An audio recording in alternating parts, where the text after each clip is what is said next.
বিধানসভা নির্বাচনের আগে ভোটারদের মনোবল চাঙ্গা করতে দুবরাজপুর পুলিশের পক্ষ থেকে রুট মার্চ করা হলো। গতকাল সন্ধ্যায় দুবরাজপুর ও ইসলামপুরের বিভিন্ন এলাকায় রুট মার্চ করে দুবরাজপুর থানার পুলিশ।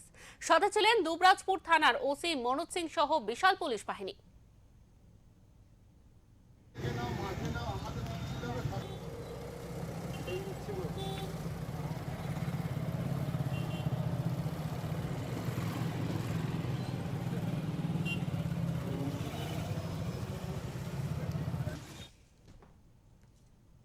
আমাদের সঙ্গে ইতিমধ্যে টেলিফোন লাইনে রয়েছেন আমাদের প্রতিনিধি প্রীতম দাস। প্রীতম, তোমার কাছে জানতে চাইবো, বিধানসভা ভোটের আগে দুবরাজপুর পুলিশের রুট মার্চ, কেন এই রুট মার্চ, কি বলছেন তারা?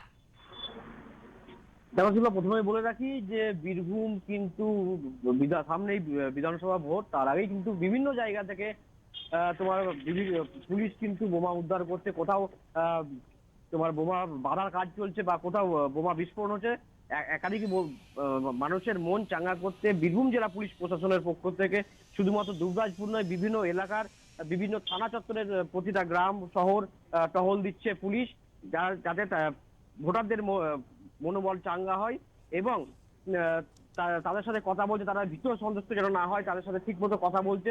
এবং দুবরাজপুর থানার পুলিশ গতকাল এবং বিভিন্ন মনোজ সিং এর নেতৃত্বে বিশাল পুলিশ বাহিনী নিয়ে তোমার দুবরাজপুর সহ দুবরাজপুর বিভিন্ন এলাকা গ্রাম শহর কিন্তু তারা টহল দেয় এবং মানুষের সঙ্গে কথা বলে। তারা বলে যে তাদের সাথে কোনো রকম অসুবিধা বা কোনো রকম যদি কোনো রকম খবর পায় তাদেরকে যেন জানানো হয়, এমনটাই কিন্তু খবর উঠে আসছে। শিল্পা, একদমই। প্রীতম, তোমাকে অনেক ধন্যবাদ।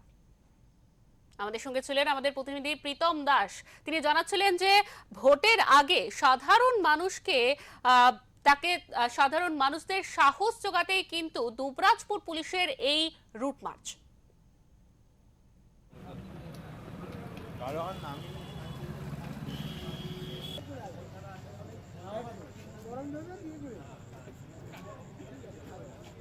বলিনি আদা আসছিল গরম